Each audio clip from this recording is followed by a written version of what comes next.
Welcome to Sukesh economy classes. Domestic product దేశ ఉత్పత్తి అనే పదానికి సంబంధించి మనము డొమెస్టిక్ టెరిటరీ ఆఫ్ ఇండియాలో భాగంగా వేటిని పరిగణిస్తామో ఒకసారి క్లియర్గా చూద్దాము. మరి డొమెస్టిక్ ప్రోడక్ట్ దేశ ఉత్పత్తి అనగా ఒక దేశ భౌగోళిక సరిహద్దు లోపల తయారైన అంతిమ వస్తు సేవల యొక్క మొత్తం ఉత్పత్తియే దేశ ఉత్పత్తి.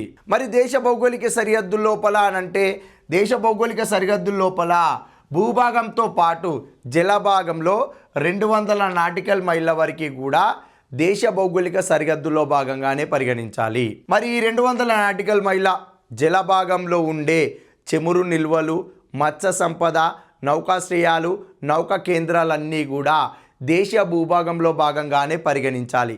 వీటితో పాటు భారతదేశానికి చెందిన రక్షణ స్థావరాల కేంద్రాలు కూడా దేశ భూభాగంలోనే పరిగణించాలి.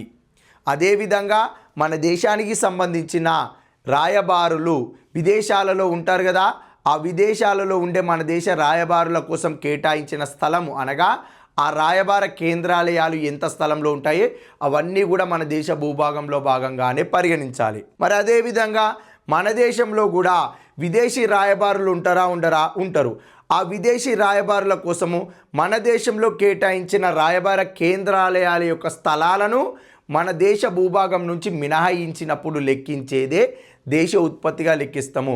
మన దేశ భౌగోళిక సరిహద్దు లోపల అన్నప్పుడు దేశ భూభాగము 200 నాటికల్ మైళ్ళు, విదేశీ భూభాగంలో ఉండే మన దేశ రాయబార కేంద్రాలయాల యొక్క స్థలాలు కలుపుకుంటాము.